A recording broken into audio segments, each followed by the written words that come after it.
My name is Charles Harrell. I'm here with Mr. J. Edward Timmins, a World War II vet. Today is May 15th, 2005. Mr. Timmins, for the record, would you please state your full name? Joseph Edward Timmins, Jr. And where were you born? Born in West Virginia, in Marion County, Mannington District, but I was actually born about 4 miles up Bahala. So, what date were you born? December 24th, 1921. And what is your current address? It is 7452 Spring Village Drive, Oak Hill 224, Springfield, Virginia 2005. Wait a minute, that's not right. 22150. 22150, correct. What branch of service were you in? Marine Corps, And what war did you serve in? World War II. Can you please state, for the record, your company, battalion, and regiment you were in? I was in L Company, 3rd Battalion, 5th Marines. Was that 5th Marine Regiment? 5th Marine Regiment, yeah. What division? 1st Marine Division. And when did you enlist? June 6, 1944. And when were you discharged? I think it was, well, I can check it. April 3rd, 1946. And your birthday? My birth date was December 24th, 1921. What major operations were you in? I was on Okinawa, And later you went to China. Mr. Timmins, I'd like to first start by going back to your early childhood. How big was your family? I have one sister, had one sister. She was killed in an automobile accident in 45, I believe. 65, what? I'm sorry. 65? 65. What was her name? Joanne. Joanne Isabella Timmins. Were you close to her? Not that close. As we got older, yes. I hated my kid sister. I didn't really hate her, that's wrong. But she was a little pest. And I used to take all her punishments for her. When something happened, Dad says, "Who did it?" She say, "I didn't," so it only left me. So. How much younger was she than you? 5 years. Tell me about your dad. Well, my dad was a World War I veteran. What was his name? His name is Joseph Edward Timmins. My dad was my buddy. He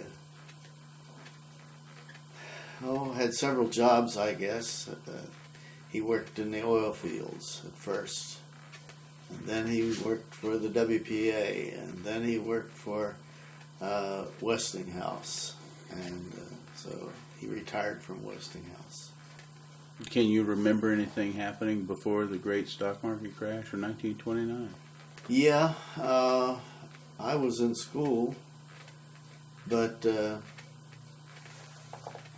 most I remember is the fact that people were jumping out of windows and things of that nature. That they, it was a big disaster, and it was pretty much called that. But I wasn't a stockbroker, so I couldn't remember everything.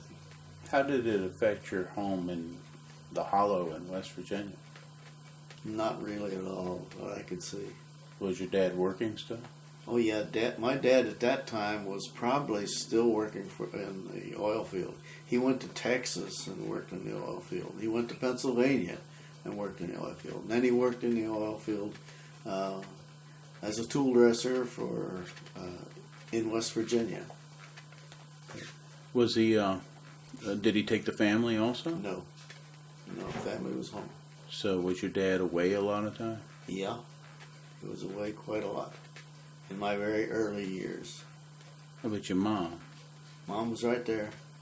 My grandparents were, 2 miles away. And so we had pretty good. Tell me about your mama. Well, my mom lived to be 96. And she died just a few years ago. And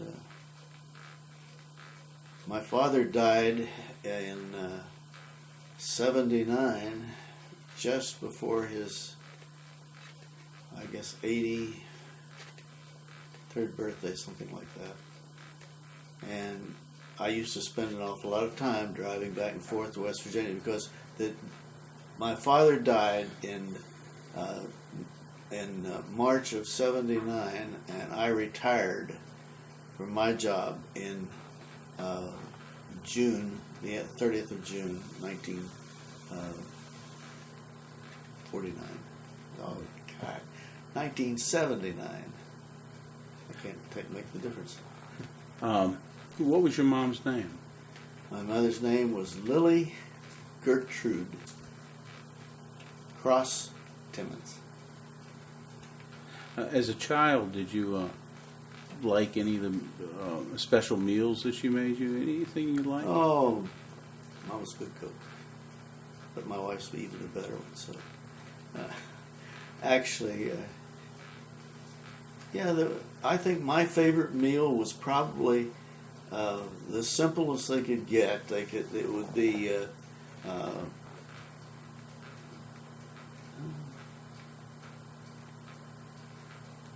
rutabagas and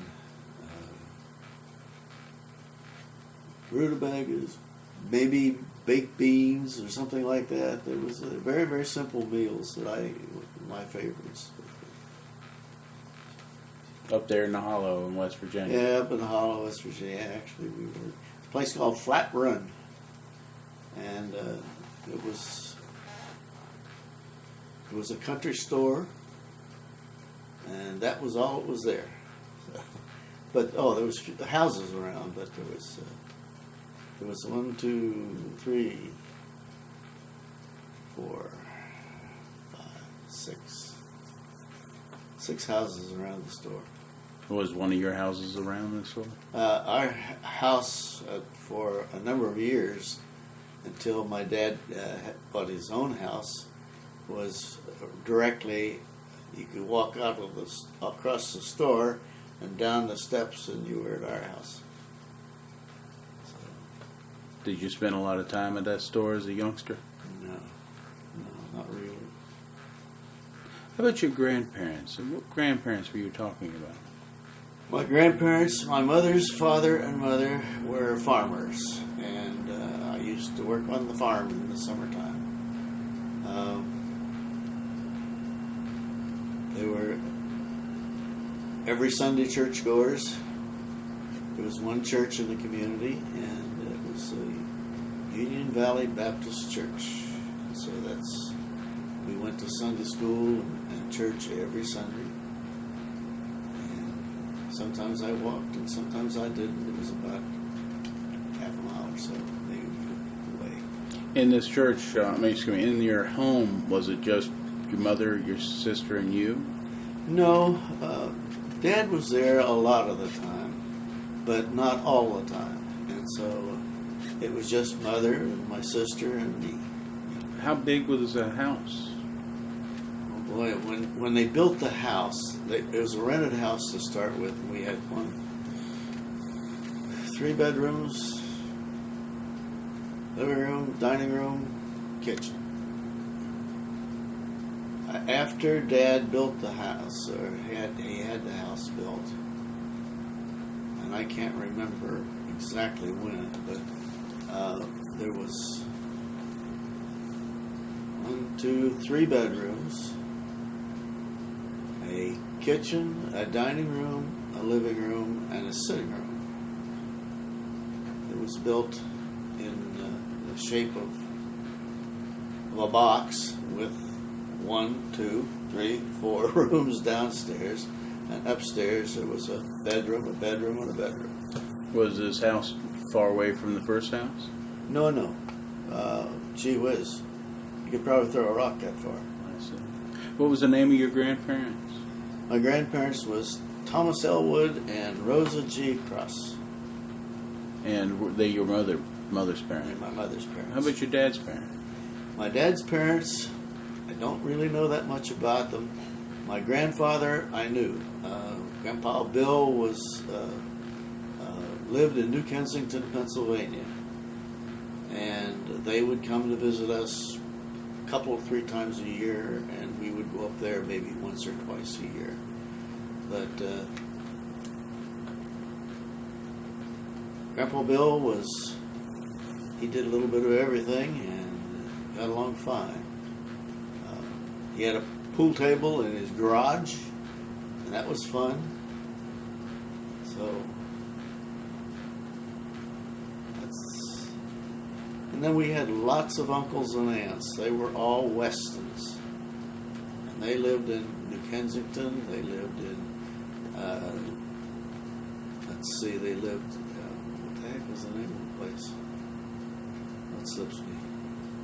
Did your ancestors come from Pennsylvania to West Virginia? My dad has a rather unusual thing. His mother died when he was 5 years old, and he was placed in a home in Clarksburg, West Virginia. Why, I don't know. He was taken when he was about 11 years old, if I remember correctly. He was never adopted. He was taken by this family of Thomases, Mr. Thomas and Mrs. Thomas.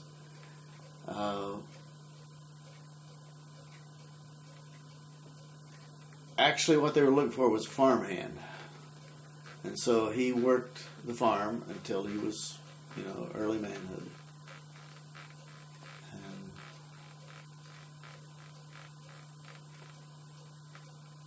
And anyway, that's pretty much the way that Dad and Mother met.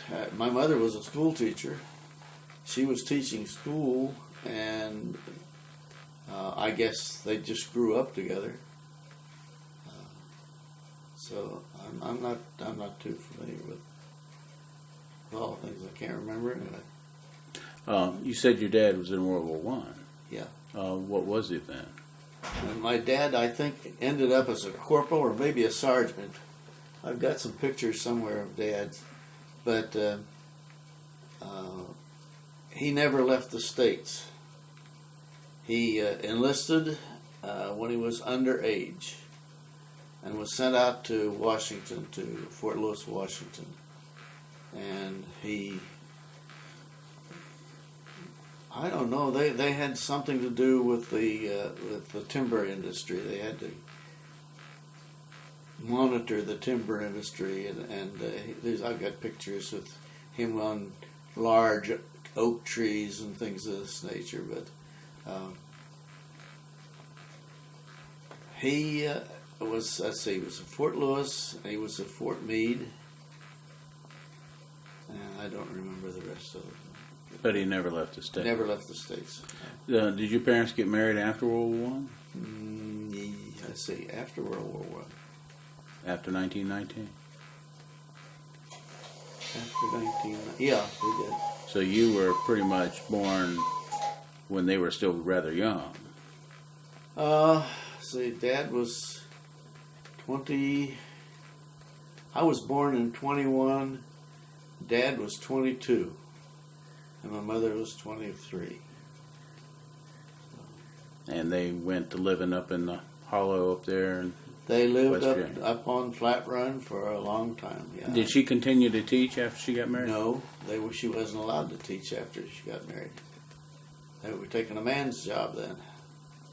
And so, no, after she got married, which is in 1921,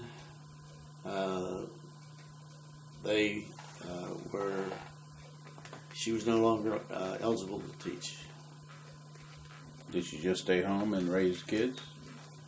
She was a homemaker, right. And And your dad was going from oil field to oil field to these For the years. first probably 10, 12 years, something like that, he worked in the oil field. And then he went to work for the WPA. And after 1933, after the Depression was coming around. Yeah, after the, well, actually, he continued to work. He maintained a pumping station, was his job for the oil company. He could hear the motor out of his window, and it was he could walk to it and take care of it every day. But he did that for $50 a month. And that was what he did during the war. Then after the war, he went for work for WPA, and then he went to work for Westinghouse. Now there was some other jobs in between there, but anyway, he went to work for Westinghouse Electric in the steel beam division of Westinghouse. Can you? Did he ever describe what he did with WPA? Yeah, he was with WPA. He was the area timekeeper. He went from all over all the gangs, and I typed up the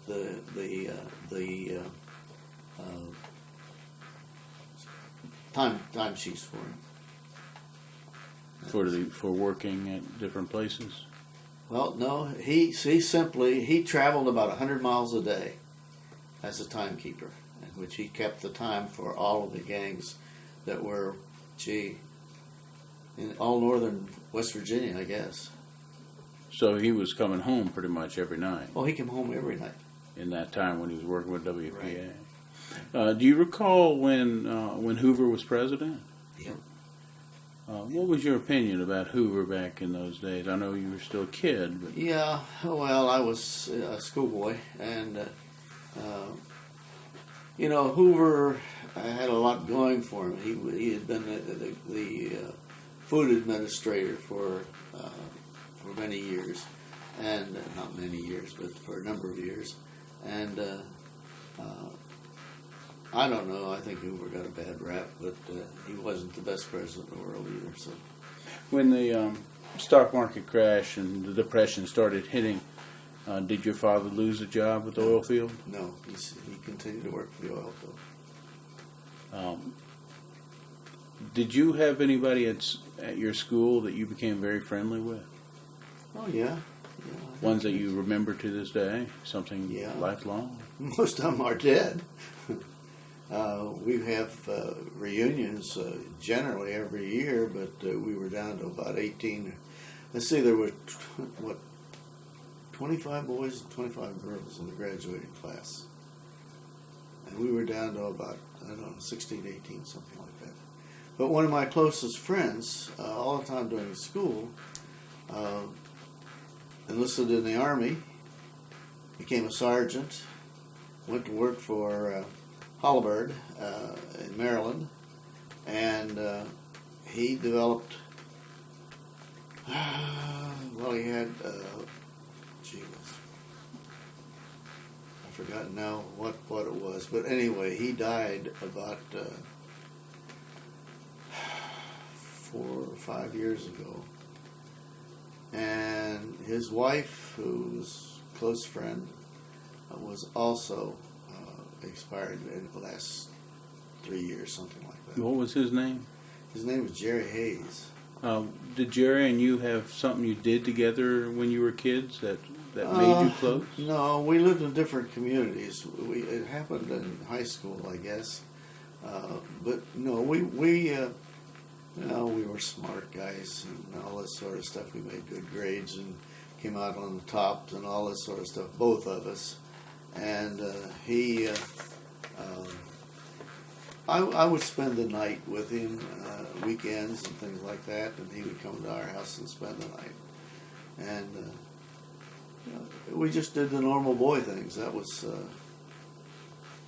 we didn't even have sports together, which, Did you play sports? Or Oh something? yeah, I played. Well, we played baseball at first, and then there was no way of getting baseball games, so we played softball, and touch football, and was on the. I was small, very small, and I could outrun the other guys. But in any event, I had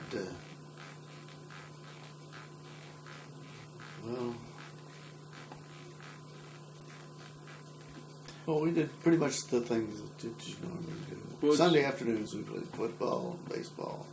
But we had a baseball team. We had a good baseball team. For the school? No. Or for the community? For the community. What was the name of the school you went to?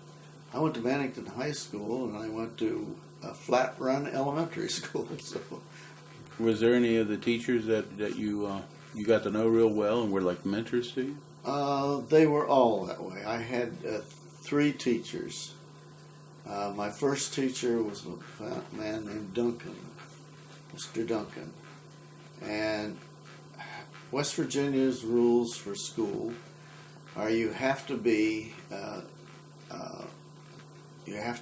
in school by the last of September. Well, I was 6 years old in December, so as a result, I went a year later than normal.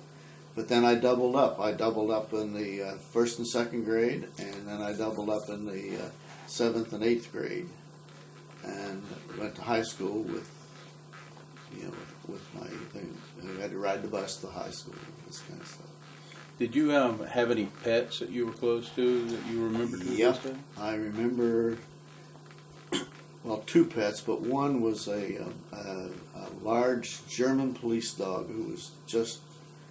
I mean, he understood you, and he could. I think he read your mind. But anyway, somebody fed him ground glass and some hamburger, and so he died, and I'll always remember Colonel. Were you devastated?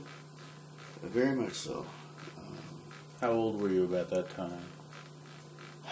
My sister was probably 5 or 6, so I was 10 or 12? 12, something like that. Growing up, what did you want to be when you grew up? I guess I had several desires, but I wanted to be an engineer, and I went to school to learn to be a mechanical engineer. But Making motors and stuff? well, it was diesel motors, and I went to school in Chicago to do that. But it was correspondence and school, and so. Although I think it paid off because it got me my job in the beginning of World War II, I came to Fort Belvoir as a shop clerk. And I was at Fort Belvoir, I came in 1940, oh Lord, I don't remember. Before Pearl Harbor? No, it was after Yeah. Pearl Harbor. Did you work any for the government before the war?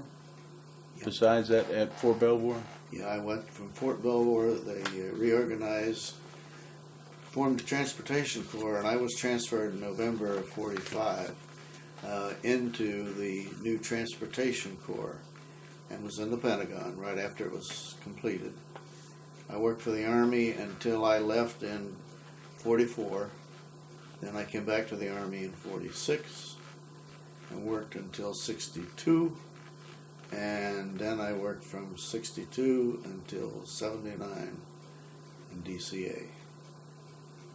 I retired as the comptroller of the agency. When you worked for the Army, were you Army personnel or were you civilian? I was civilian. Civilian. During the Great Depression, while you were in your late teens, did you work for any of the agencies that Roosevelt came up with for the New Deal? Let's see. Roosevelt was still president when I came to Washington, wasn't he? I didn't work for any of the civilian agencies. I had always been with Defense. Originally, it was the War Department, and then under the reorganization, I worked for the Defense Communications Agency and the Army. The Army reorganized in, so, let's see, about, oh boy. 47. Yeah, and see, I was with the Transportation, Office Chief of Transportation, and they retired. I guess, they were still there. Yeah. Can you tell me about where you first heard the news about the attack on Pearl Harbor? Mm-hmm. I was at my dad's on a Sunday evening. We had a radio, and the radio was on, and the radio was interrupted with the announcement that the Japs had attacked Pearl Harbor. And I believe that my dad would have gotten his shotgun and gone. So he put on quite a show. That's where I was. You mentioned you were at your dad's. Had you already moved out by that time? Oh yeah, we were married. Anna and I were married. We lived in town. We had an apartment in town, and they were 4 miles out of town. But we went up there for Sunday dinner and went to church there. So, How did you feel being a young married man? I guess it didn't hit me at first. It was very sobering. It was very, very. I don't know exactly how to explain it, except the fact that, yeah, it hit me. And of course, watching my dad, I knew that he was really upset. But we didn't really know what it meant to us. At that time, I couldn't tell. Can you compare the attack on Pearl Harbor and how you heard about it and the reaction of 1941 with the attack in 2001? In 2001? The terrorist attack. Was there any similarities on how you felt between those 2 days? I don't think so. There were 2 different occasions, 2 different things. One is somebody, I guess you could make a comparison. I never did. You didn't. No. And that's what we're looking for, what you did. Immediately after the attack, your dad was up in arms, angry, as you mentioned. That night, did you go back to town? Yeah, went back to town. Went to work the next morning. Did you discuss what had happened with your wife privately?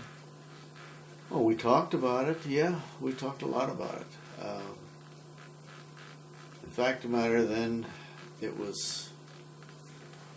I came to Washington in March of '42, and went to work for the War Department. Most of the people that I was associated with were in uniform. I played basketball. I played softball. With 2/3 of the outfit was in uniform. And what department did you work for? War Department? I worked for the War Department, but I was with the Office Chief of Transportation. What was your job with the office? Sending locomotives and rolling stock and so forth to war. I've got some clippings on it. But anyway, I was in the rail division, and my job was making assignments and keeping track of. They finally gave me a secretary that I could dump the records on her. But keeping track of all the rail equipment that we sent to Africa, Russia, every place else. Was it really a desk type job? Yeah, always desk. During those years when you did that, first of all, how long do you think you worked at that? From,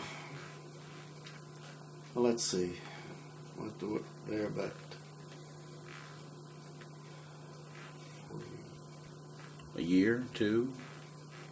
Yeah, I worked out a little longer than that, probably a couple of years, and then it ended when I joined the Marines. How did you like that job?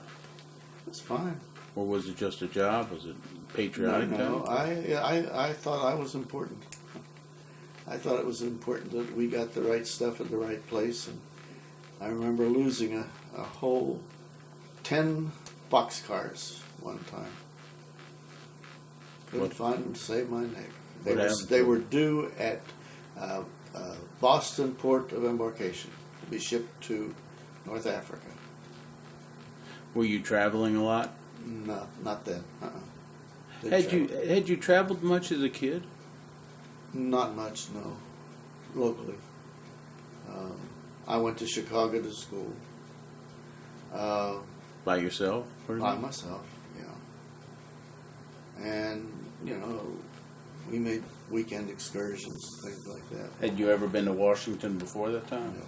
How did you land that job? How did I land that job? Civil service. I had applied for a civil service job.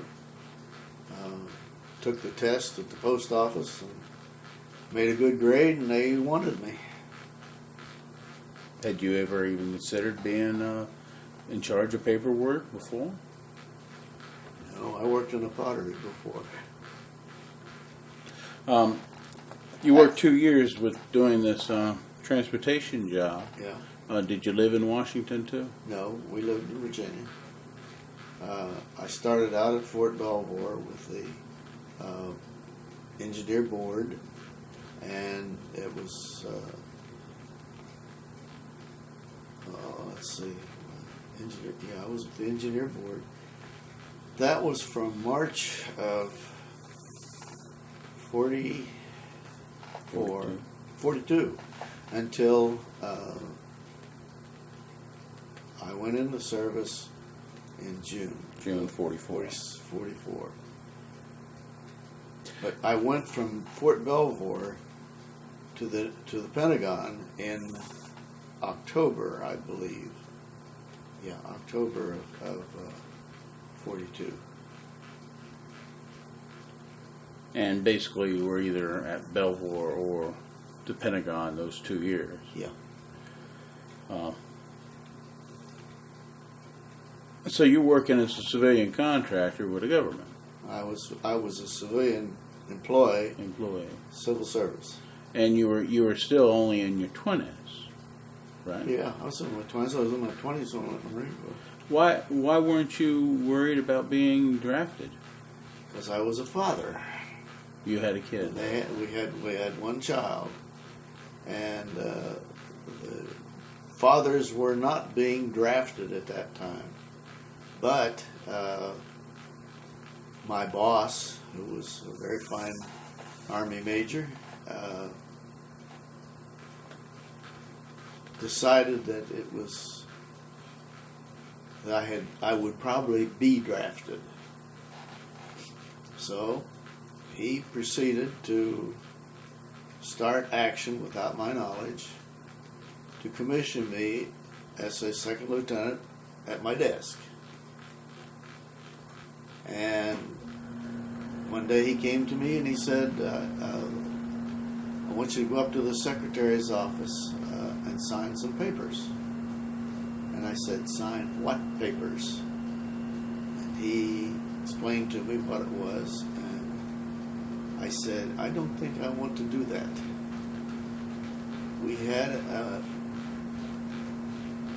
a draftsman. A draftsman who was a good draftsman, but that was it. So they commissioned him as a second lieutenant. 6 months later, he was a first lieutenant.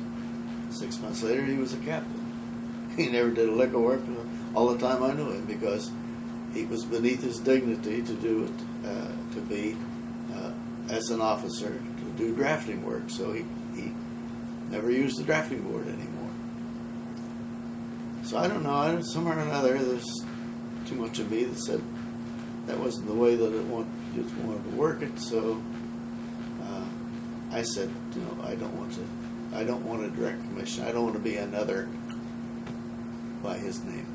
And he said, well, yes, you do. He said, we're going to get you a commission. We're going to get you everything you need, and you're going to be right here, and we need you. No, sorry. So I didn't go up and sign the papers. Well, with that in mind, I was a person pretty much not recognized. Well, I was fine in my office and things of that nature, but the fact that I had turned down a direct commission was out. Actually, the people who were getting direct commission were people who had ROTC or something like that. Our executive officer was a lieutenant colonel. He was a personnel clerk on the New York Central Railroad and so forth. And he is one of the reasons that I decided to do what I did. And so anyway, I walked over to the Navy Annex at lunchtime and talked my way into the Marine Corps. Actually, it was several months before I got, but they gave me a letter appointing me to the Marine Corps if I passed my physical. And I had to go back to West Virginia to my draft board and volunteer for immediate induction. That meant when I hit the induction station at Huntington that I was to go right on. I never went back after that except on leave. But did you have any fear that you were leaving a wife and a kid behind? Yeah, a lot of fear.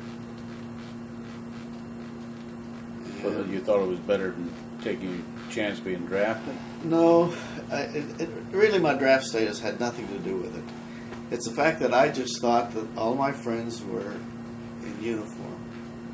People were doing my fighting for me, and I felt that I had as much to fight for as they did.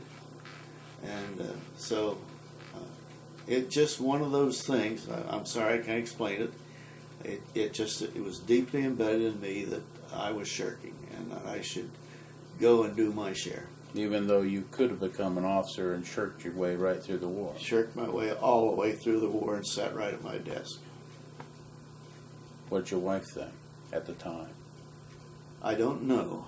I did everything I could to make her want me to go. Even treated her mean for a while. How old was your kid? She was 2 when I went in and 5 or 4 when I came out. So you went to Huntington and you were immediately inducted into the Marines. Mm-hmm. Where did you go? Parris Island. How was the training at Parris Island? Rough. It was a shortened boot camp, but I thought that my DIs were, honest men, and they did what they could to toughen you up. And they spent, I guess, the first weeks of boot camp of telling you what a S-bird you were and that you would never amount to anything and so forth. And you just accept that and take it. While you were standing in line being yelled at, you were a little older than most of the rest of the guys, I was quite a bit older. They were all 5 years 18. You were 20-something, right? 22. Did they look up to you being older? Not necessarily. I don't think so.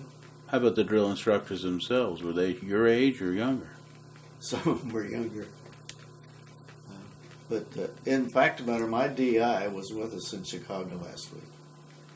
I last saw him on Parris Island, and I heard a voice when we were on Okinawa, and there's only one voice it could be. That was Tony Reneker. He had a booming voice, and he came as our supply sergeant to the company, and then went to China with us.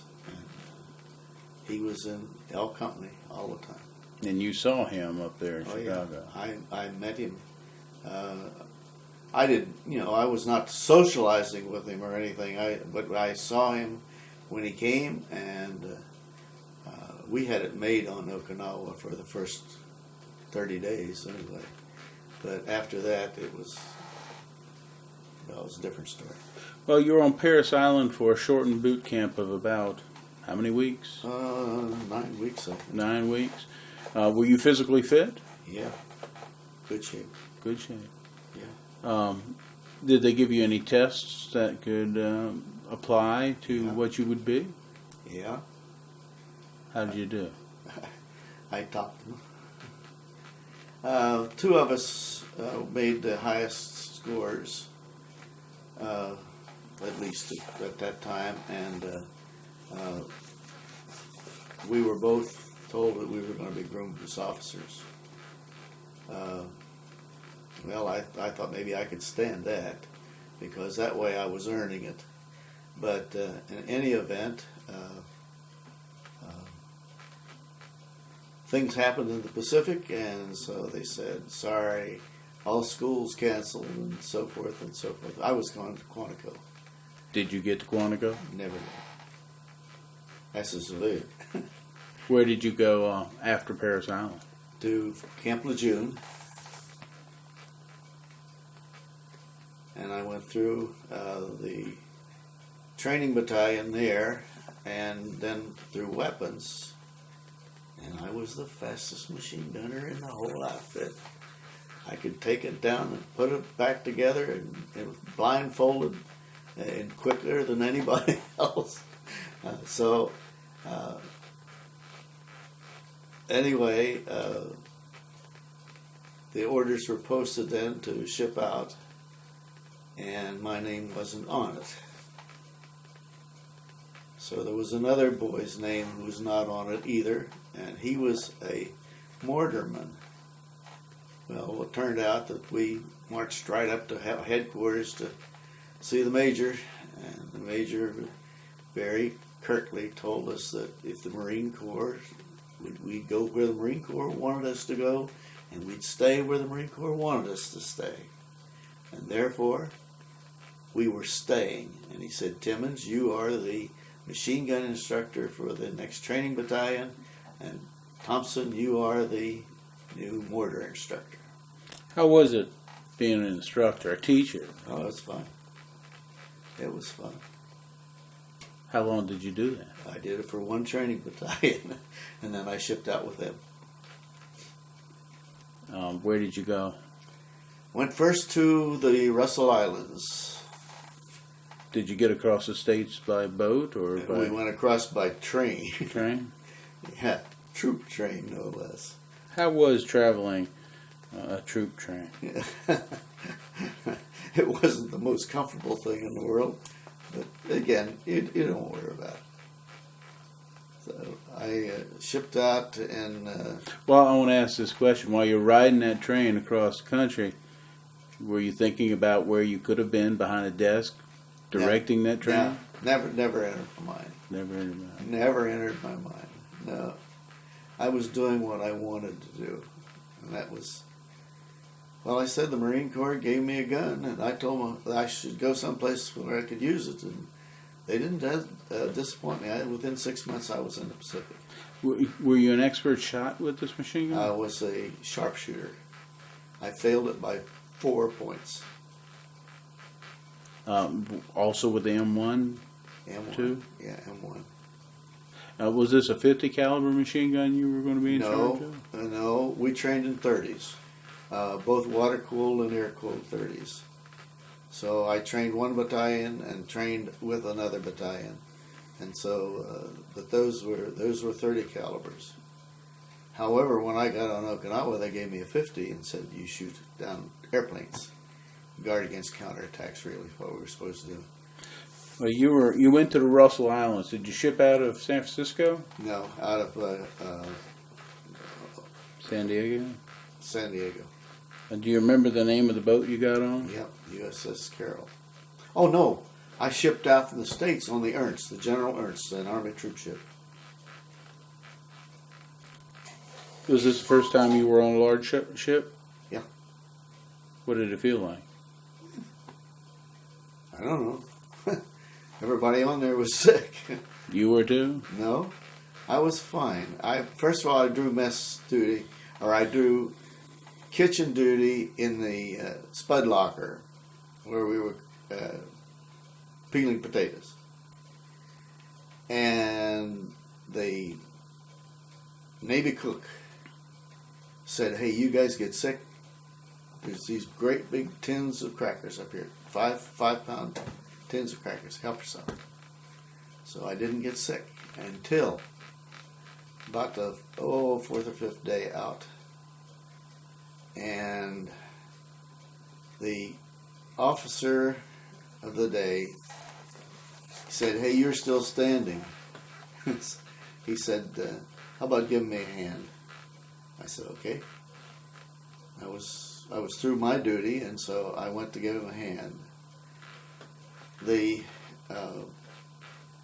not pre-sight, but anyway, I stepped over there's a place probably a foot tall that is where you open the doors and the doors close and so forth.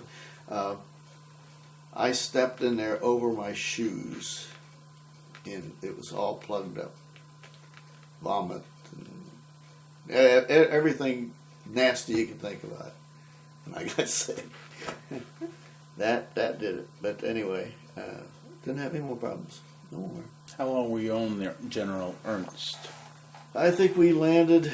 We left the States.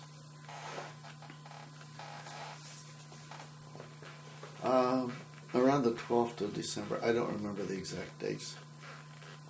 Crossed the international date line, and we arrived. We crossed the international date line on Christmas.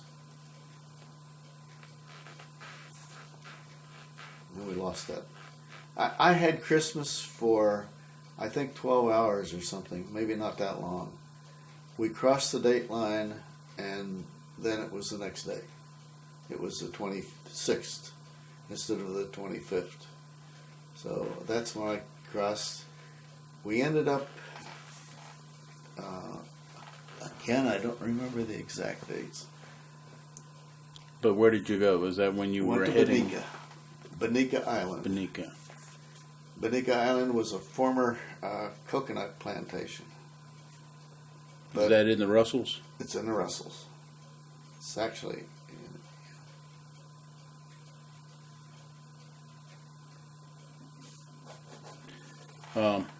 There on Battn, what did you do? We had training, the normal training. We even went to the rifle range, but I drew mess duty. I drew the duty of getting rid of all the trash and so forth, which we had to get up at 6 in the morning and go do, and things of that nature. I just did a little extra watch one time because of the fact that we thought our major wasn't the greatest guy in the world. Major Thomas E. Jackson, the chicken shit bastard. Why do you say that? Because he was sent back to the States once and returned, and he really had no thought for anybody. He actually was not boarded, but he was sent back for treatment from Battn, by the way. But anyway, we had orders to fall out for reveille and for head count at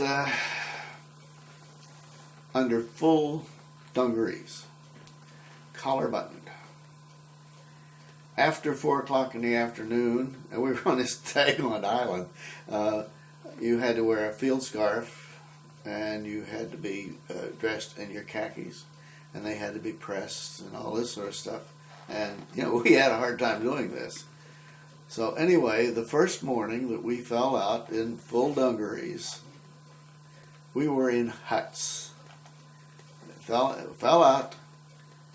And here comes Major Thomas E. Jackson with what the heck do you call them? But anyway, they were the pith helmets, green skivvies, and shorts. That was our officer. We had all fallen out, and listened to the spiel and got head count and what have you. But we were in dungarees, buttoned at the wrist, buttoned at the collars, which we never had to wear a buttoned dungaree anytime. But anyway, we did. We fell out, and so the next morning we fell out in our skivvies, and as a result, we got extra duty.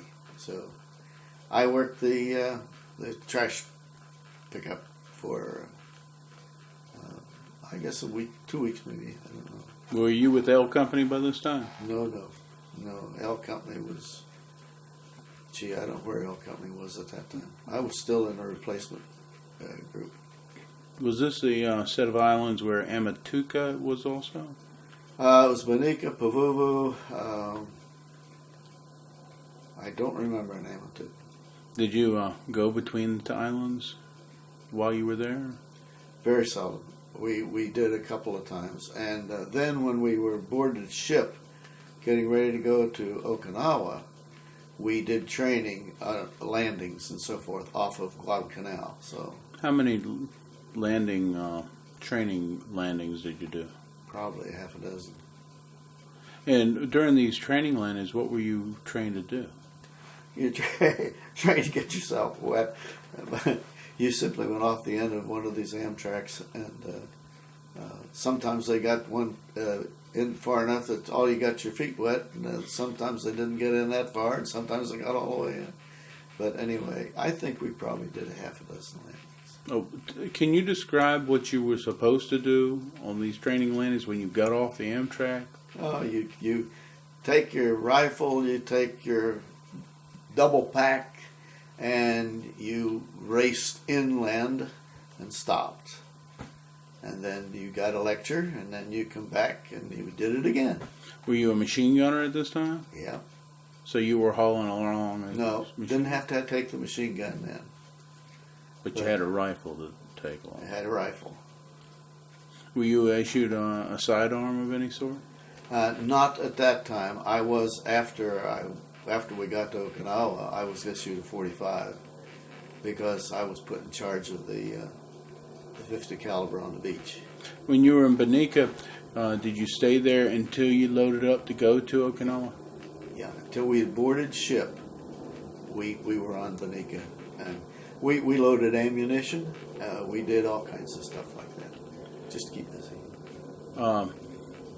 Did anything you do there seem to improve your skills as a Marine? Oh, yeah, we went to the rifle range. We fired, and that was it. We simply fired. Yeah, there were things. We had bayonet practice. We had other practice as scheduled at times. But we were since as simply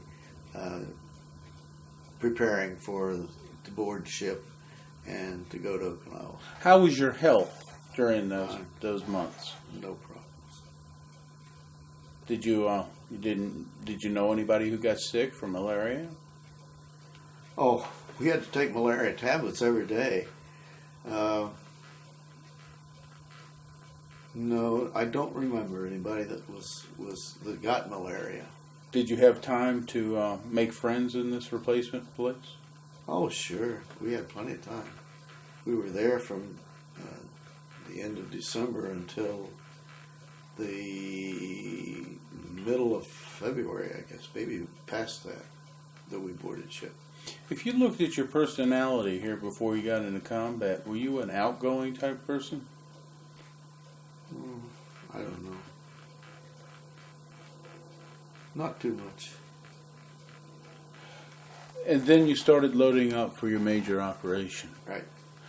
When did you find out what the major operation was going to be like? When we were off Uletha. What is Uletha?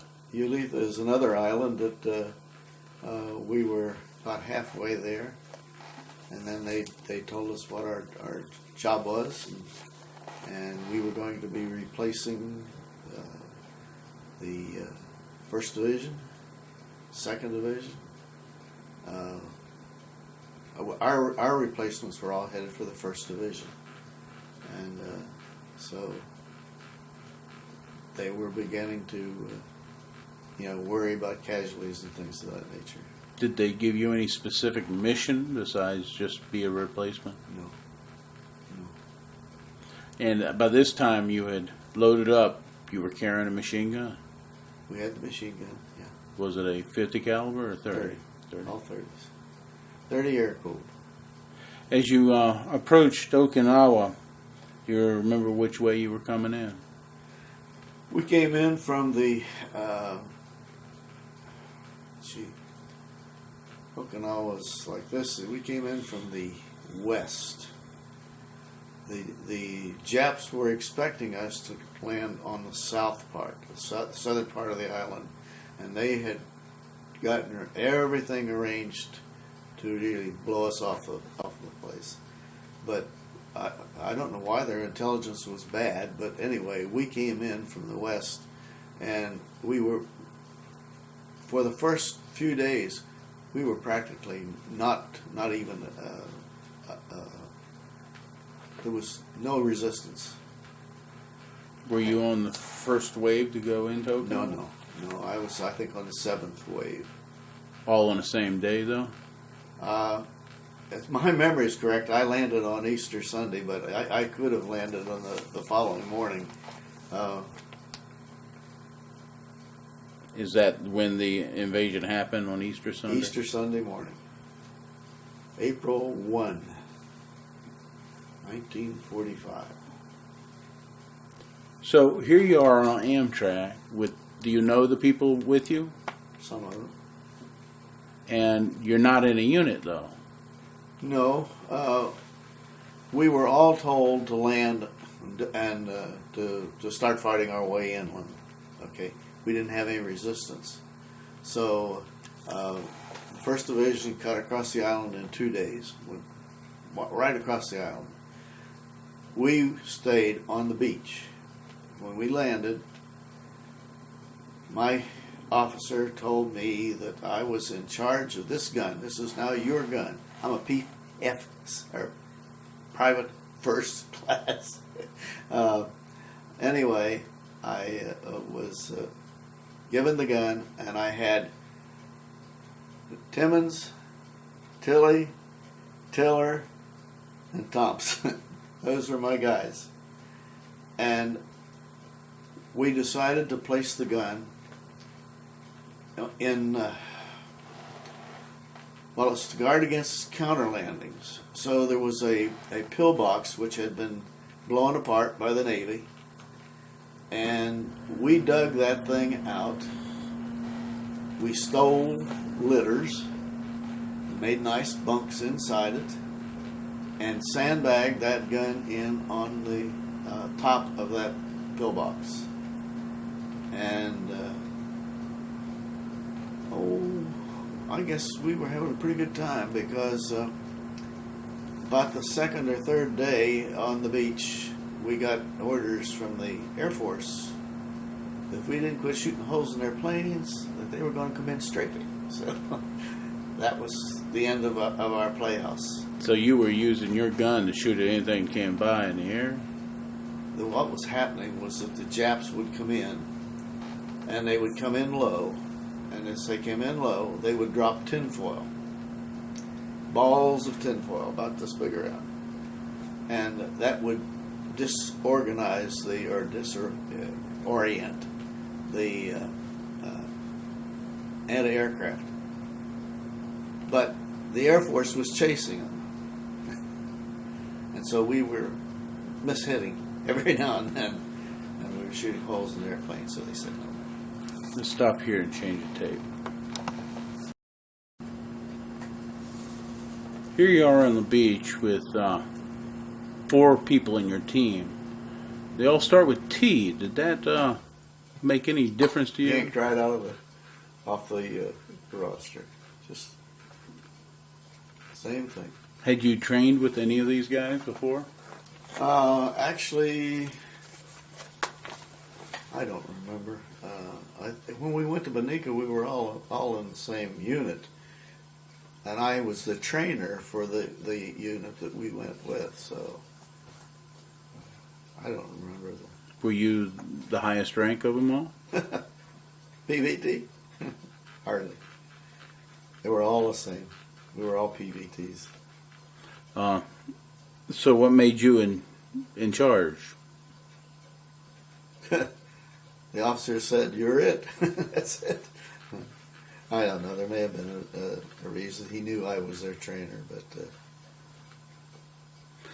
Can you describe your uniform that you were wearing when you hit those beaches in Okinawa? Yeah, they were the green work dungarees.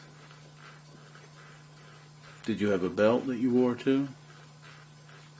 A belt? An ammo belt? Or? Oh yeah, you had your ammo. You had your ammo, and I think I had a 45 then. I'm not sure what I had. So the Japs had been attacking your position or the beach. Could you tell me how you felt when you first saw the first Japanese airplane come in? How I felt, man. We were ready to bring him down.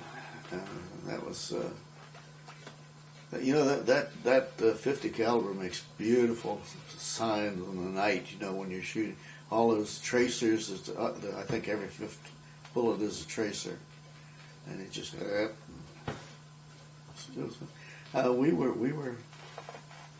We had no thought for my own safety or anything else because the planes would disorient the radar. We used some radar pointed weapons, but they weren't close enough. We couldn't see them, so just give it to them. So you're just shooting at a dot in a distance? Not a dot in the distance. We were shooting at airplanes, and they were a lot closer than.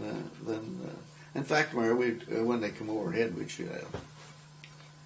Did you ever get a hit that you knew of?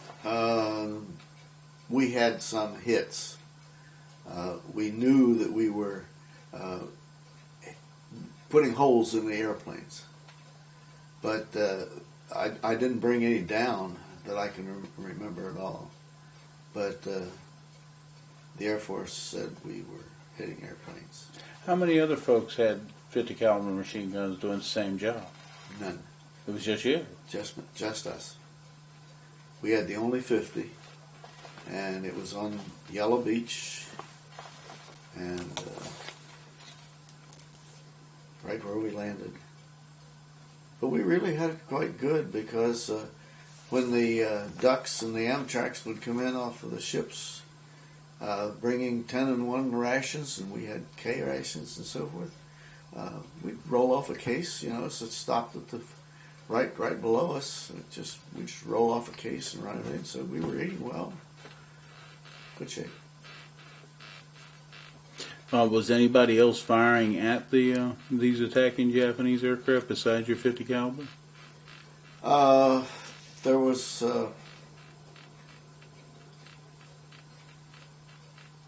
no gun right near us. There were other guns on the beach. That is, they were on Yellow Beach. We had the only Yellow Beach one.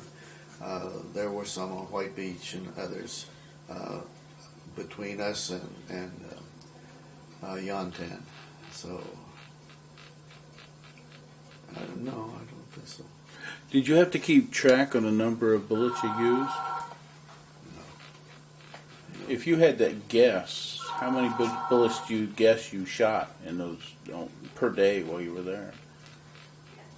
We shot thousands or more like hundreds? No, not really, because we were never on the gun, except when there was an alert, and the alerts were always from.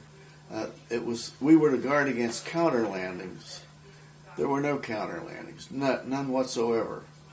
So the only counter landings we had was the so-called airstrikes, and the airstrikes would happen at dusk. They would come in the evening, and as I say, they would drop tinfoil, which would make the radar. well, it was a pointed. The guns were automatically arranged, and they would go in all directions. So they couldn't fire the guns when they stopped the tinfoil. So the Air Force would shoot them, come in and shoot them down, and that's about it. Did any Japanese airplanes crash on the beach? None on the beach. No. Any within walking distance of your position? Probably within walking distance, but we never left the post. How long were you at this post? For about, let's see, from the second day of April until either someplace between the 3rd and 5th of May. I don't remember the exact date. For about a month. So it's about a month we were on that. And we lost one guy. How did he get hurt? He went out souvenir hunting. They came across an Army unit who was exploring some caves, and they asked these two guys who were out to give them cover. And they was using their rifles to give them cover, and he caught a sniper bullet in his back of his leg. And they took him out, evacuated him out to the ship, and he died. Which one was that? Thompson. What was his first name? Do you recall? Yeah, Edward. We went to his funeral. Tiller and I went to his funeral, which was when they brought the body back some years later. We went up to New England. He was from Providence, Rhode Island. What? He went out souvenir hunting. Was that something that you did and your buddies did? I never did. No, but two of my buddies did. The other guy? One of them got 6 days P&P. What's that? Piss and punk, bread and water, and the other one was dead.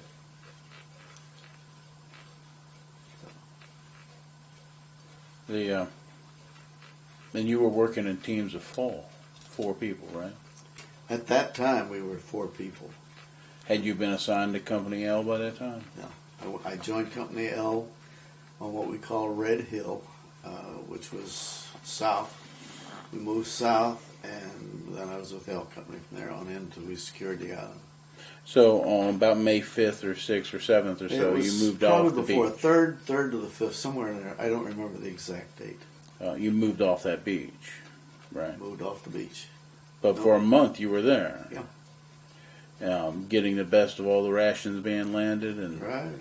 best uniforms, best everything. Well, there was whatever you could get. Yeah, whatever we could steal, but no, there was not that much. We got our rations.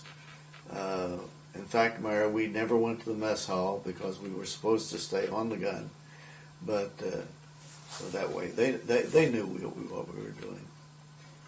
Was there a mess hall then on that beach? Yeah, they established a mess for the people on the beach who were loading, unloading ships, and for the officers who were there, and so forth. Yeah. How often during that month time did the officers come and check up on your duty? Never. So you were basically Just had it made. left alone. Yeah. Didn't have any need to bother us. Did the 4 of you and then the 3 of you always get along well? Oh yeah, we were the greatest. No problem at all.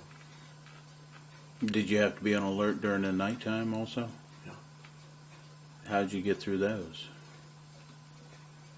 We did it in turn. We took turns and standing watch. We stood watch all the time, but one person stood watch, and if he needed it, he called everybody else out. Was it all just to operate the machine gun? Just the machine gun. Did you have other weapons too? Yeah, I had a .45, and I think they all had carbines. That was the lightest of the weapons.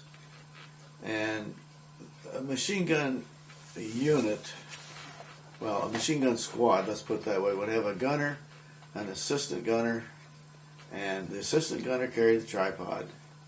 The gunner carried the tripod, the assistant gunner carried the gun. And then we had 3 ammo carriers. Sometimes we had 4 if we could snag into somebody, but that was it. So you were carrying a tripod whenever you had to move. We never had to move that. But when I went to the South, joined L Company, went in the machine gun platoon,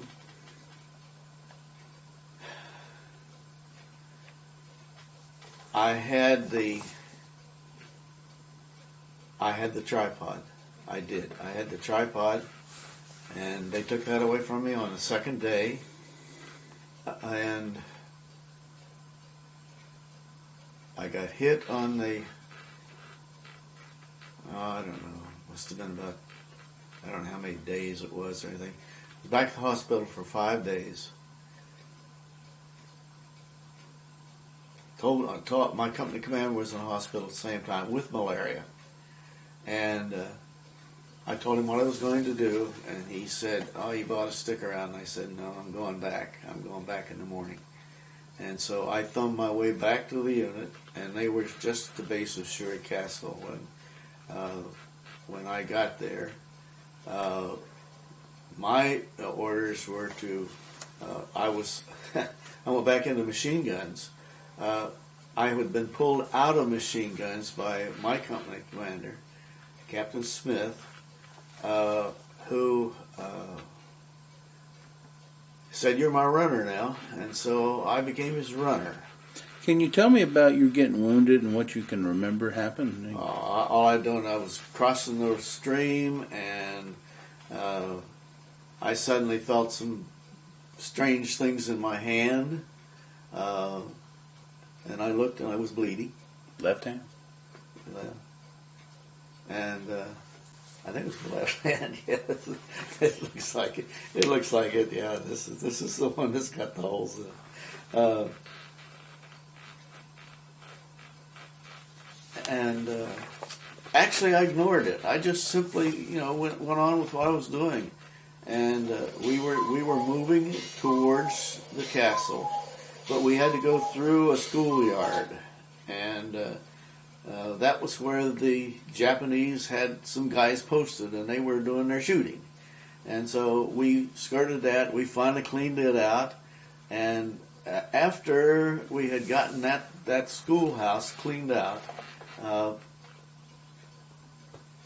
my hand was about the size of a balloon, and my company commander looked at me and he said, "Hey, you're going back to the hospital." And I said, "Nope, not me. I don't need to go to the hospital."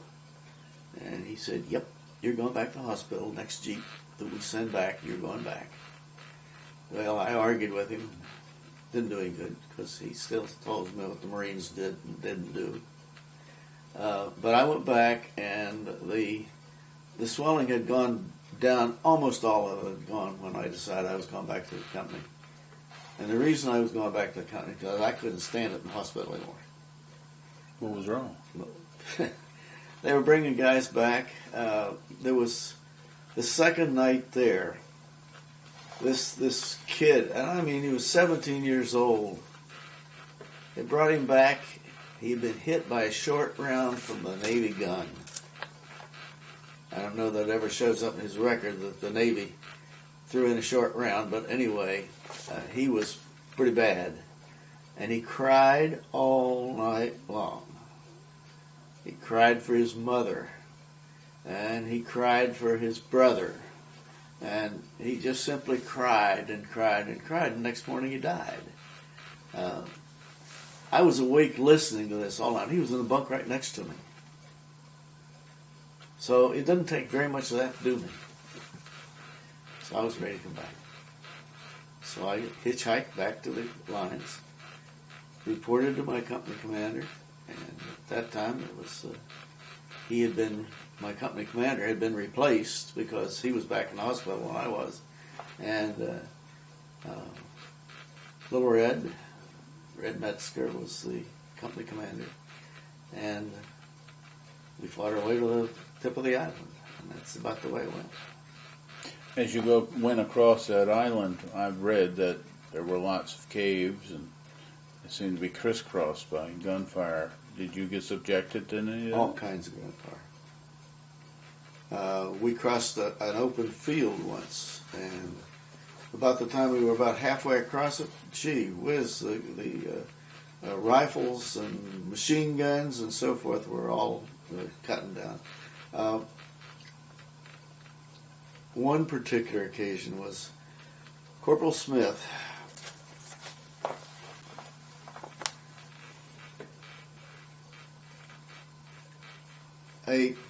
two Japanese came through. This was on a railroad thing where they ran in and out of the sugar mill. These two guys came out waving a white flag, and so Corporal Smith walked out in front to greet them, and trying to make them understand that they were surrendering and he was going to send them back to the surrender. And the guy leaned down, just went down on all fours. He had an Nambu hooked on his back, and they opened fire with that Nambu. Well, what's a Nambu? It's a Japanese machine gun. Okay. The Corporal Smith was just like so, right down there. He was gone. That was enough to make us all open up, and we riddled those poor guys. And we didn't have the machine gun on our back, but we put it on the ground and we used it. And there was nothing left of those two guys. Were you still using a 50 caliber at this time? 30 caliber? Only 30. We only used the 30s when we went south. I don't know what they did at 50. We left it set right where it was. As you went from place to place, you started seeing dead people. Oh, lots of them. Can you recall the first dead Jap you saw? I don't know if it was the first one or not, but they were simply stacked along the way in many places. After we secured the island, we walked halfway back the island burying dead nips, and some of them just looked like they were crawling with maggots. The stench was absolutely terrible, but yeah, we saw lots of dead nips. How about dead Americans? Yeah, they usually got those out as fast as we could. We left the Japanese. Some of them we got out in time, some of them we didn't. Did you ever capture any Japanese? We were responsible for, actually it was civilians. And yeah, I think that a couple of times that I did take some nips back. But these were civilians. There was women and children, and a kid went wild and threw a hand grenade into one of the caves, and this poor man came out with his rear end blowing off of him, and he still was walking. I don't know. I don't like to think about them, I guess. You spent a month on that beach, and then how many weeks did you spend? Till the end of July. July. Yeah. So it was basically 2 months fighting across that island. Yeah, we just were moving directly south. The island was, it's probably a mile and a half across, maybe in places. The biggest battle was at Shuri. And that's where you were wounded? Just outside of Shuri, just when I was crossing the river. So you got back to the company and you were made a runner. No, I was a runner before I went Oh, I up see. in the company. I see. I was made a runner. The captain, he had, I think his runner was injured or went batty or something. I don't remember what. And so he grabbed me, and I was his runner until I was hit and went back. And he was already there, so told him I didn't have to run very far then. But my job was, as a runner, was to take messages, run back to battalion headquarters, between battalion and company. That was my, and being a machine gunner, we were down to our last ammo, and so what I would do is every time I went back to battalion, I'd grab 2 canisters of machine gun ammunition and take them back with me. So, and even 1 canister would be worth something, because the guys were down to 1 machine gun, and it was pretty rugged. When are there any other incidences you can recall that you'd like to talk about? No, after we, what I don't want to talk about was the fact that we had to walk back burying the Japanese that had been killed, and some of them were really in god-awful condition. And so we did that by throwing rocks on them. We buried them under rocks. We moved to the northern part of the island and set up our training base then to go into Japan itself. Can you tell me where you slept during this movement through the south part of the island? In caves. In caves? Yeah, I got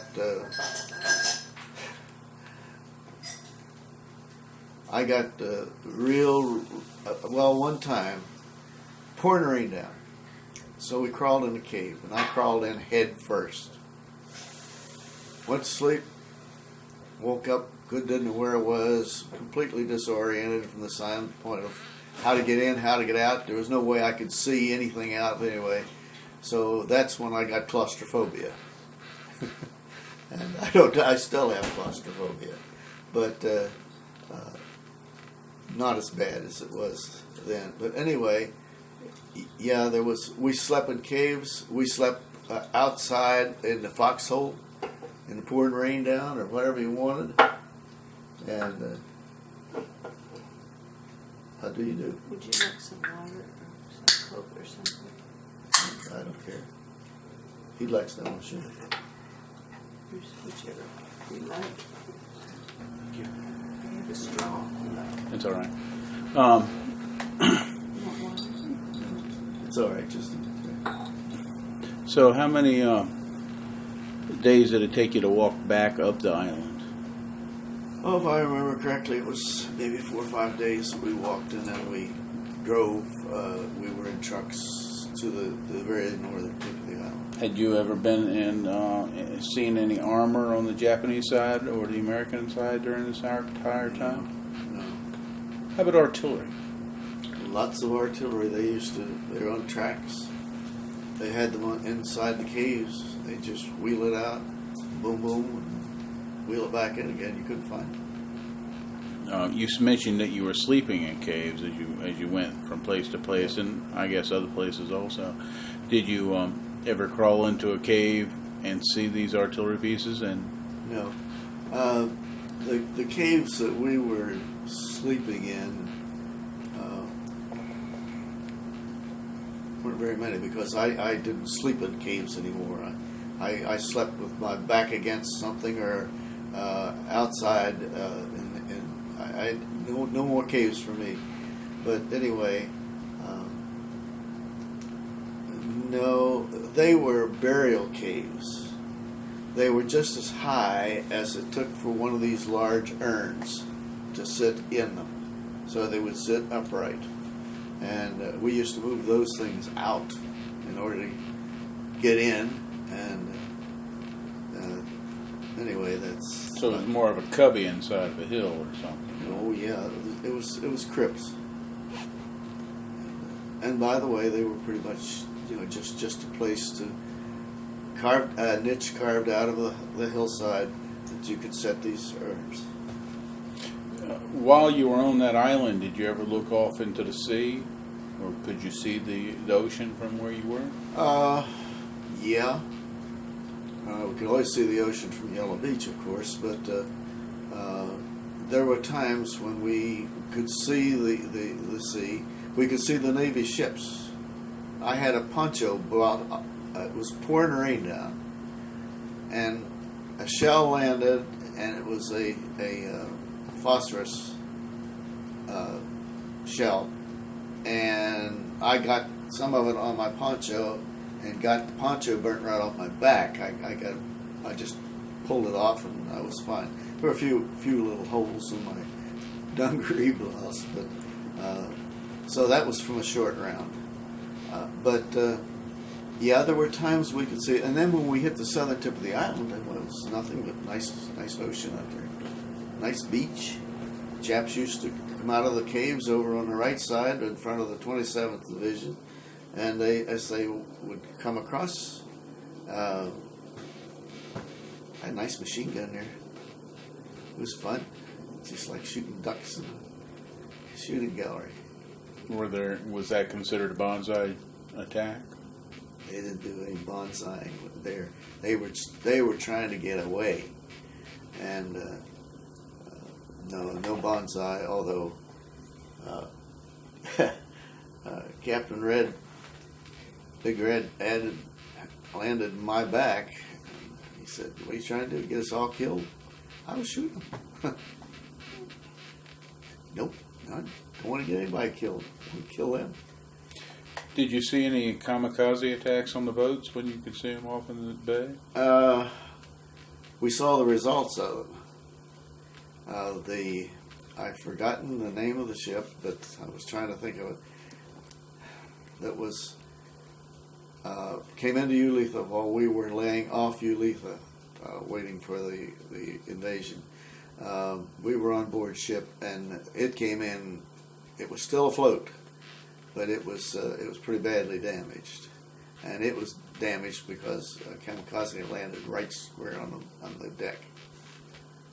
So, nose first. July, the war's winding down. You knew that. Didn't know when it was going to end, right? It ended in April in Europe, and that was great news. And you were in Battn at the time. No, we were on Okinawa. Okay.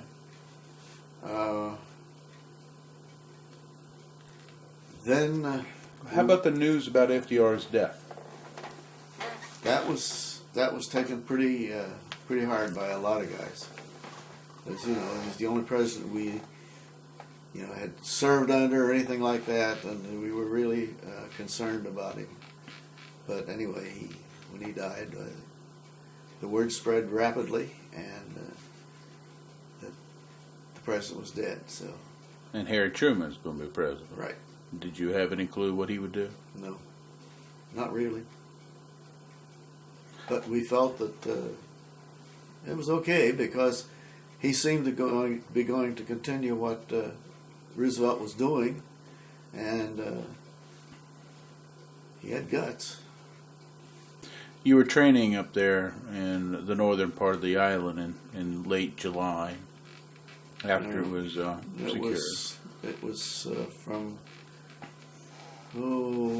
September,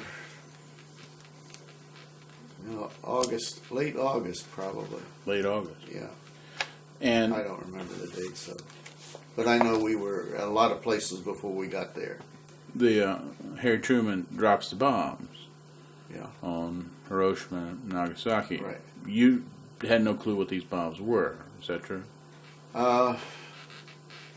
Only what they were telling us. We could see a newspaper occasionally, and of course it was an old one. But we had radios, and so we got the word that he had dropped the bombs, and that the Nonagay had come back okay, and the bombs have been dropped.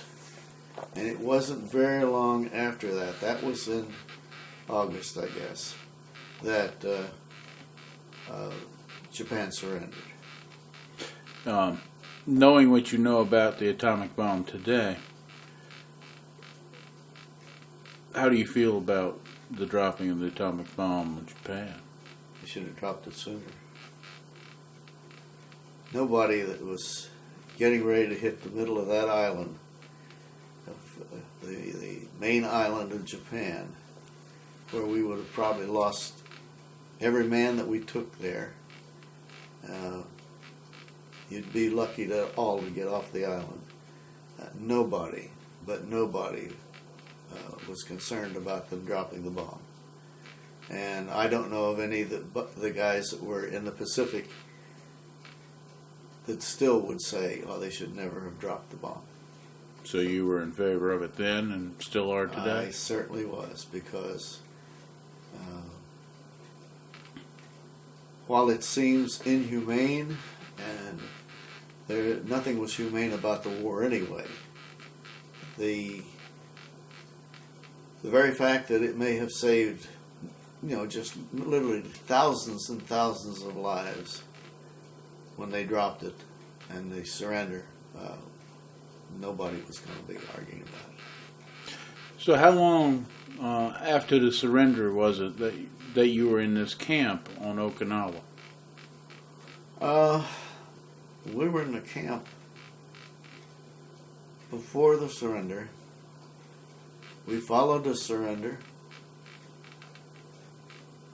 And then we all started talking about going home. Yeah, great. We're going to go home now. Next thing we knew,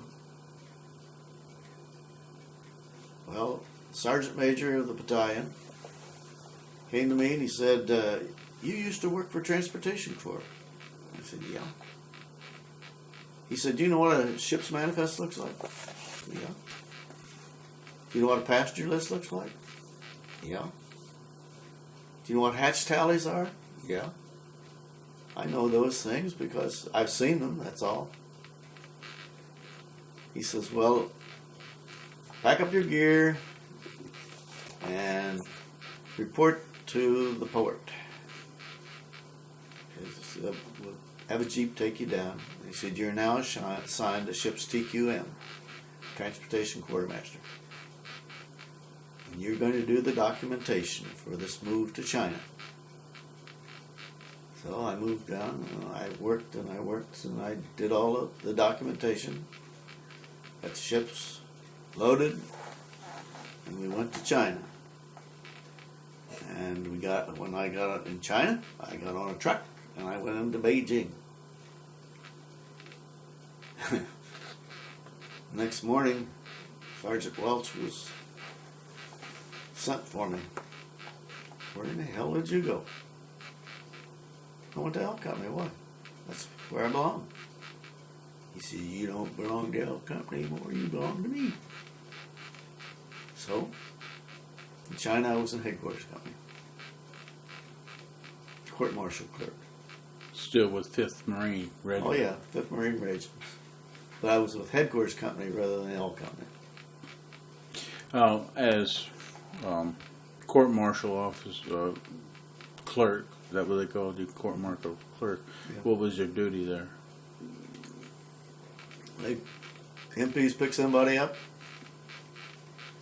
They take him up to the colonel. The colonel would say, give him a deck court martial.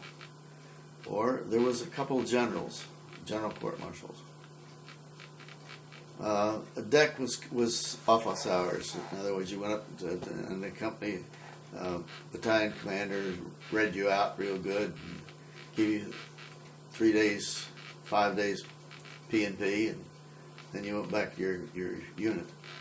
But I would write the specs, the charges that were against them, and generally followed the whole court-martial process all throughout. Did you see any Jap prisoners while you were over in China? saw lots of Jap visitors. Our job was to repatriate the Japanese and send them home. And so they were being rounded up, and many of them had their families there. They had big families with them. But they were rounded up and put into the Wagon Lee Hotel. And then they were shipped out right away. And they didn't want to go home. We did. So it probably worked out very well. But yeah, there was just all Japanese we would see every day. And since L Company was in charge of the rounding up of them, of course all the companies were working towards rounding them up, but the L Company was the Provost Marshal Company. So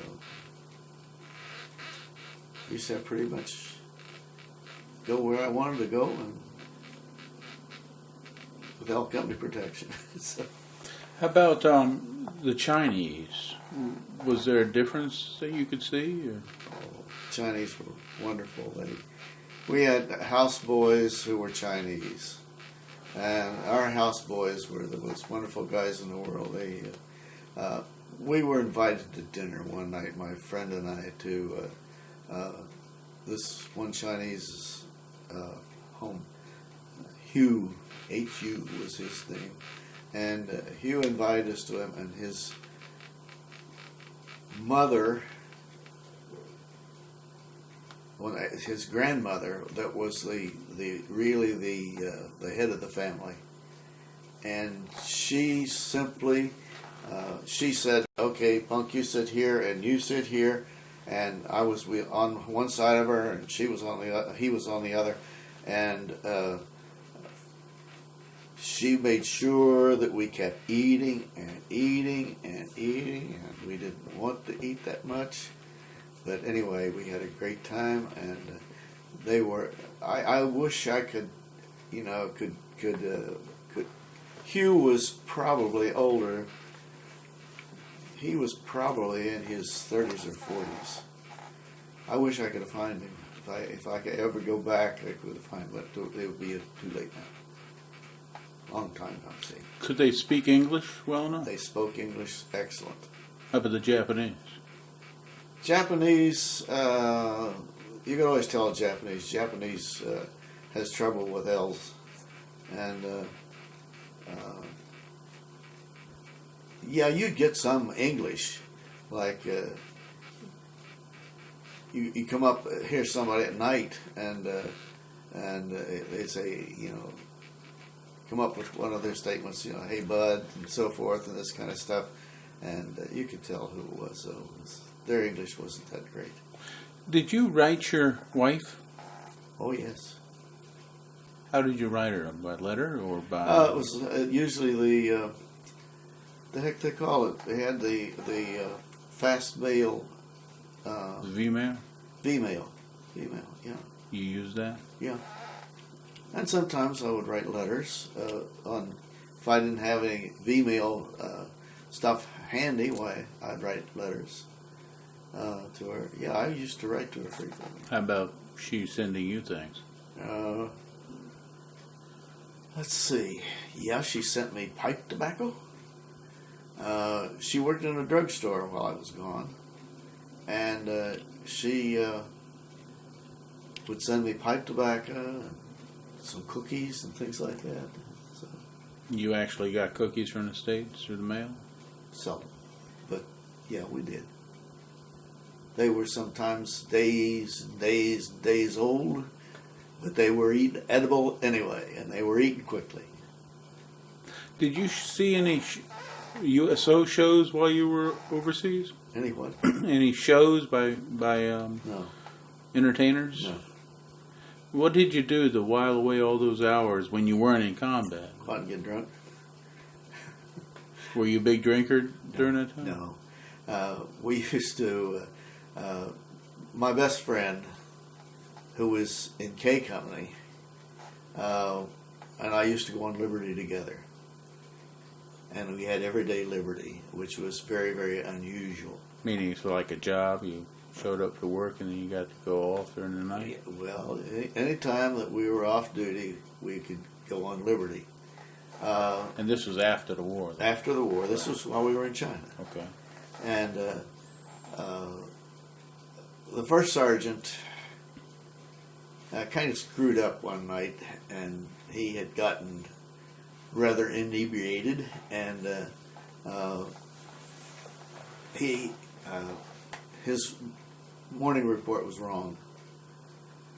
So I caught it and suggested to him that maybe we ought to change it.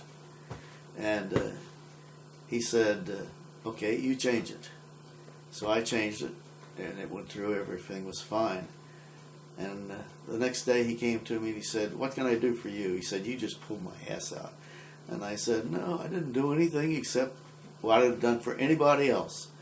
He said, how would you like everyday liberty? I said, well, but since you're being so cotton-picking generous, how about making Tiller everyday liberty too? And he said, done. So when the liberty list was posted every day, mine and Tiller's name was the last two names on there. So we could put liberty up there. You excuse me just a minute. I'm going to have it. That's not right there. Did you carry anything for good luck? I don't think so. Did you, when you were going across the south part of the island, have plenty of supplies at that time? We headed south. We were short of ammunition, but I guess we were told to conserve it as much as we could, but well, we weren't conserving anything. I think I was okay. Was there any humorous things that seemed ridiculously funny that happened during those months on Iwo Jima? Not Iwo, on Okinawa? I can't think of anything funny, but I'm sure there were lots of things that would keep us going, but I can't remember them. Any pranks that were ever pulled? The only prank I can remember was in boot camp. And we had a guy that fouled up on our last inspection. And so we were all kept in instead of going to the movies that night. We were going to the movies. Somehow or another he fell out of his bunk that night. And did injure himself a little bit, but just enough to let it be known. But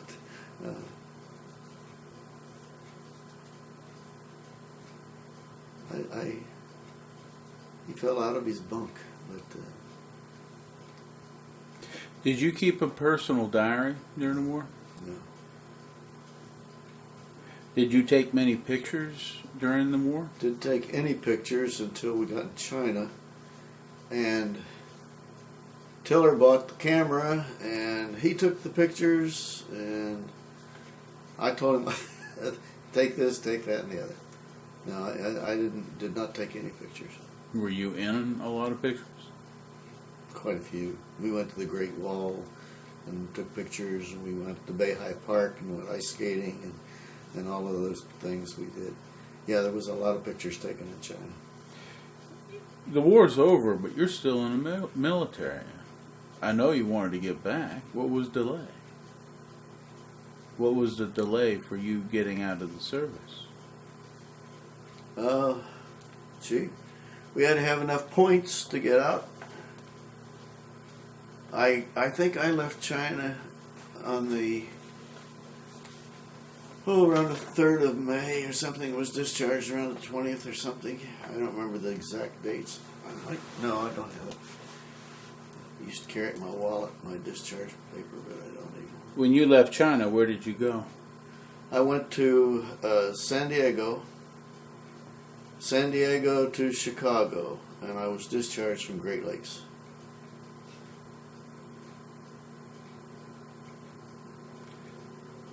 How'd you feel? Great.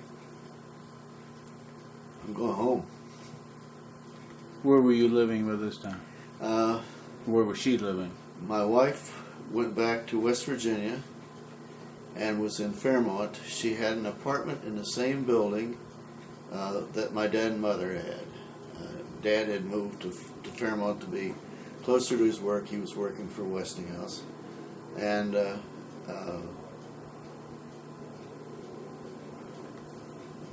guess that's about...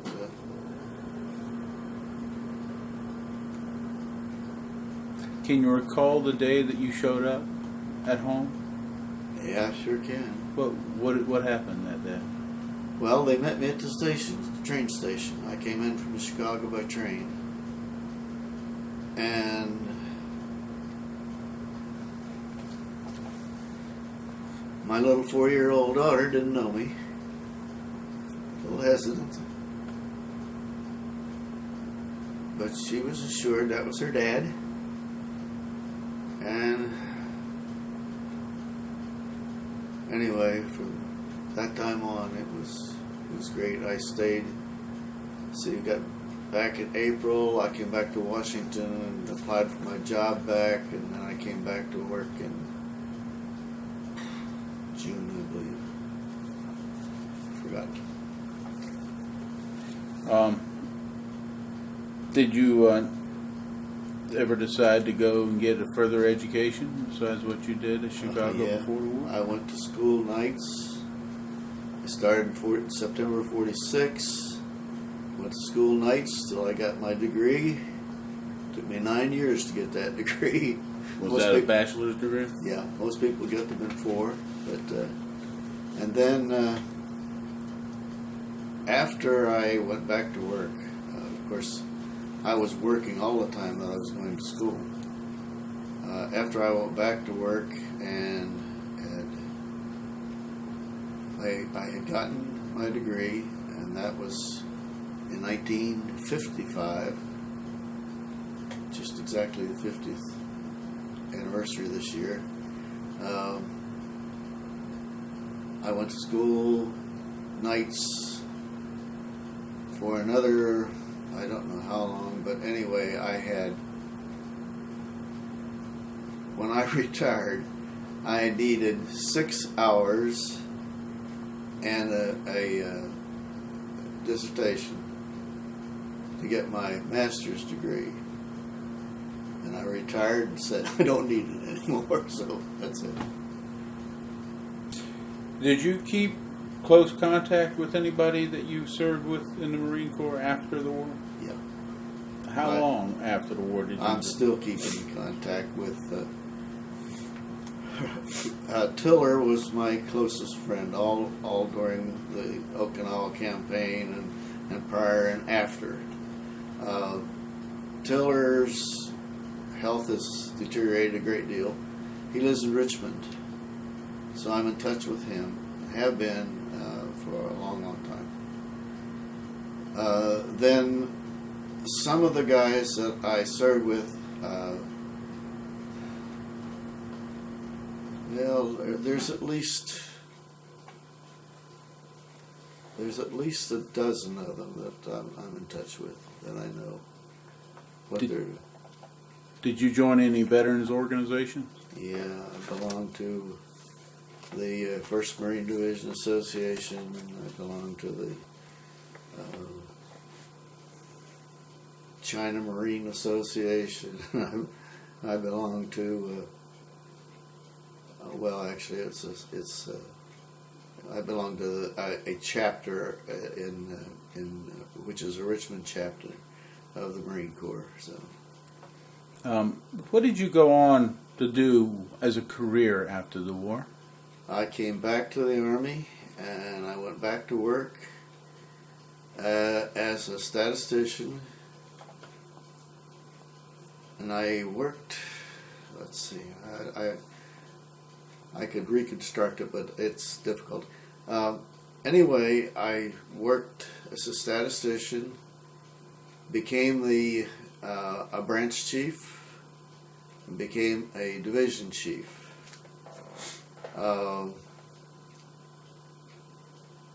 Then I went to the Defense Communications Agency in October of '62, and I was chief of the management.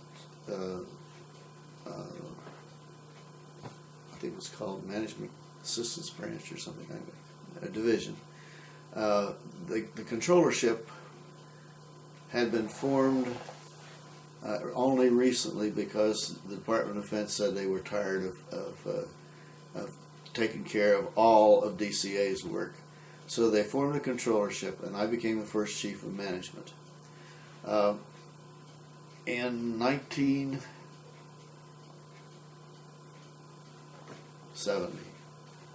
I became the controller of the organization. And I was promoted from a division to the controllership. And at that time, I was a 17, and all of my cohorts were my parallel people were military. Did your military experience influence your thinking about war or about the military in general? No. I had thoughts, I'm sure, about it many times, but I had a lot of thoughts recently when I wasn't working or anything else because I wonder why. Because it didn't solve anything. How did your service and experiences affect your life?